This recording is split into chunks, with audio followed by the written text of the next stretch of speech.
J'ai pas mal de familles au centre de la Turquie, dans l'Anatolie en fait.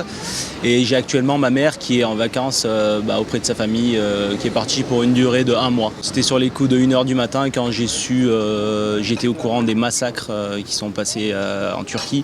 J'ai immédiatement appelé ma mère et essayé d'avoir des nouvelles pour voir si tout allait bien, où elle était. Il y avait également des événements tragiques de ce genre.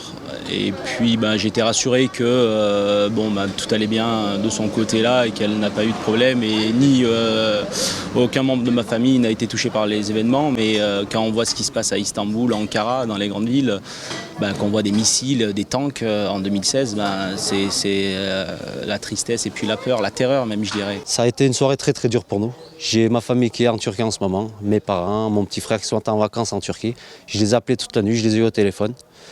Ça a été une soirée très difficile pour nous, mais bon, le peuple avant tout veut la démocratie. Comme vous dites en France, la liberté, l'égalité, la fraternité. Nous, on a été dans la rue, on s'est battu pour l'avoir et on l'aura jusqu'à notre mort. Ça a été très dur pour eux.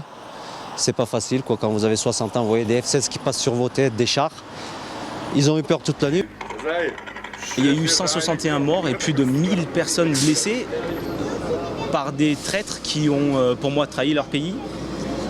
Et c'est pas en employant la force, les armes, que nous arrivons à faire des choses, mais en utilisant le bulletin de vote. Vous n'êtes pas d'accord avec Erdogan, je peux comprendre, je peux concevoir qu'une personne n'est pas parfaite et qu'il y a des gens qui peuvent l'aimer ou le contraire ne pas l'aimer, mais en aucun cas il faut utiliser la violence pour changer les choses. Le pays est en deuil, avec également les attentats d'Atatürk, plus à Nice, ce qu'il y a eu avant-hier, 14 juillet, plus hier soir, c'est vrai que dans tous les sens je suis peiné et très touché, quoi.